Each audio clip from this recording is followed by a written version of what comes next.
everybody, Ronnie Landis here, and I wanted to bring you guys a quick video on how to construct your tonic herbal alchemy in your own kitchen. And this isn't so much really a recipe video as it is a guideline video to instruct you on the construction materials that you'll need to incorporate into creating the perfect alchemy in your kitchen in terms of creating tonic elixirs, creating smoothies, anything like that. There's certain little baselines that you want to follow in order to create your own preferred recipe. And I want to explain something very quickly on this word tonic. When we say tonic elixir, what we're referring to is types of foods in the herbal group, in the herbalism category, types of herbs essentially, that actually work to tonify our organ system. So it's kind of like this idea of taking our organs to the gym. So when we go to the gym, we generally work out our muscles and we create a certain amount of stress in order to create growth hormones that help our muscles grow, right?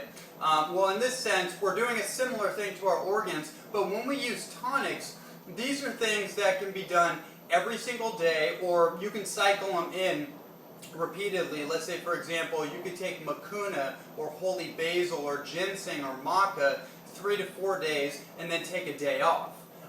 When you do something like echinacea, like garlic, like dandelion leaf, this kind of thing, those are what we call inferior herbs. Not because they're inferior, but actually because they're more potent. So they'll create more of a strenuous effect on our liver, and it actually can create a little bit of a toxicity or a weakening of our liver over time if we don't cycle off that and kind of do more tonifying herbs in replacement.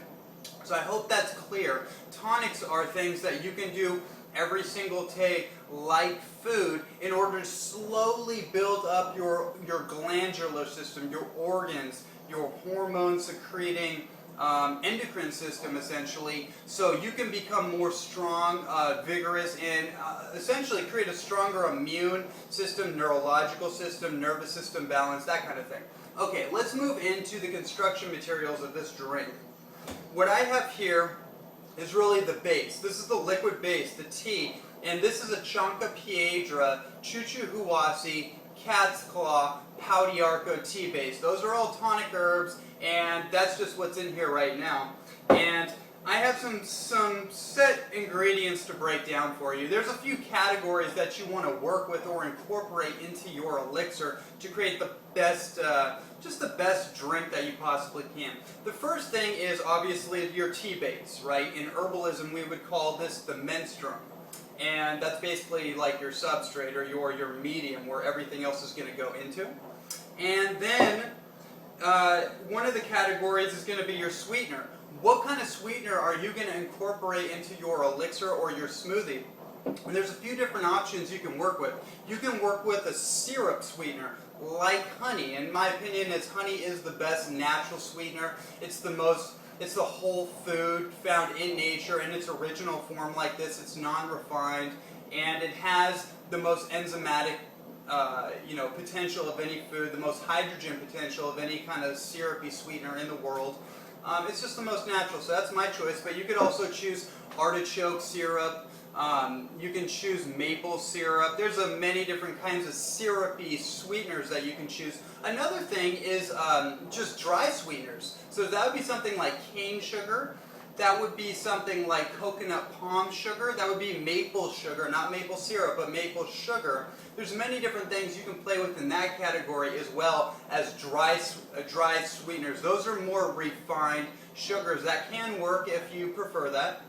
Or you could do a no sweetener, a sweetener substitute like stevia. And that's perfect for people that have blood sugar issues, that might be hypoglycemic, have a diabetic tendency, or are diabetic, have candida, some kind of digestive infection, dysbiosis, that just can't really deal with heavy sugar. Maybe a therapy for cancer-related conditions as well. So that sweetener would fit, stevia, this sweetener substitute would fit really well in that category.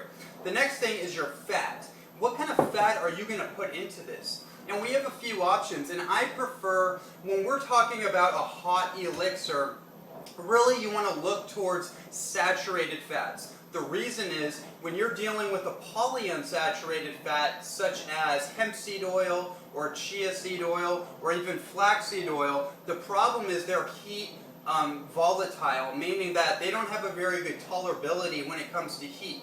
And the reason for that is because something like a coconut oil or a raw butter or a ghee is saturated in hydrogen, and that's actually what gives it its protective mechanism that wards off the volatility towards heat. It has more of a durability, and that's why you can cook with coconut oil, but you wouldn't really do it with a monounsaturated fat like avocado oil or olive oil even, because they can't resist heat treatment as well. So when we're talking about a hot tonic, I look towards coconut oil, I look towards ghee, and every once in a while maybe raw grass-fed butter. So those are your primary fat choices, and you can also choose cacao butter, and cacao butter is one of the most unique, complex, saturated fatty acids, fat sources in the world. It's very interesting, long subject there. A lot of the magnesium, by the way, is concentrated in the fat molecules. So I like to cycle in and out. I'll use coconut oil, I'll use ghee, I'll use cacao butter, because I don't want to develop an intolerance to any one fat. And that's something that can happen if you saturate yourself for too long, too repeatedly. So that's the fats, that's the sweeteners.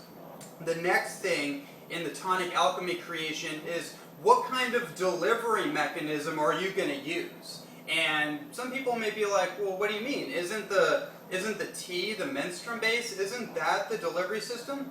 And the answer is no. Actually, a delivery is a type of vasodilator, specifically speaking, something we might call a stimulant. But actually what it does is it loosens up or unconstricts our red blood cells, our capillaries, and our overall cardiovascular system, and creates more of a slipperiness in our blood, in the vascular system, and allows everything else that we put into it to actually transmit into the cells more effectively.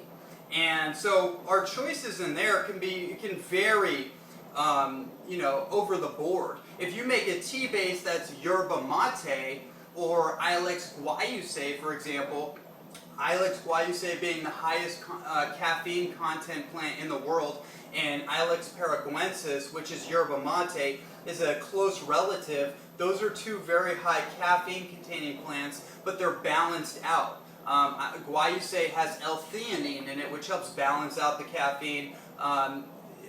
Yerba mate has theophylline and theobromine, in their appropriate ratio, so it helps balance out that caffeine stimulation.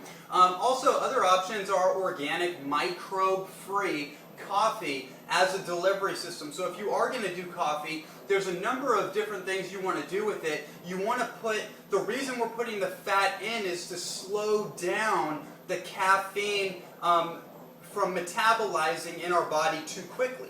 One of the reasons people out there can't do coffee is A, because it's full of what's called mycotoxins, and I've talked about that in other videos. Those are basically fungal secretions that have an allergenic effect in the body. And then the other thing is that the caffeine metabolizes too quick.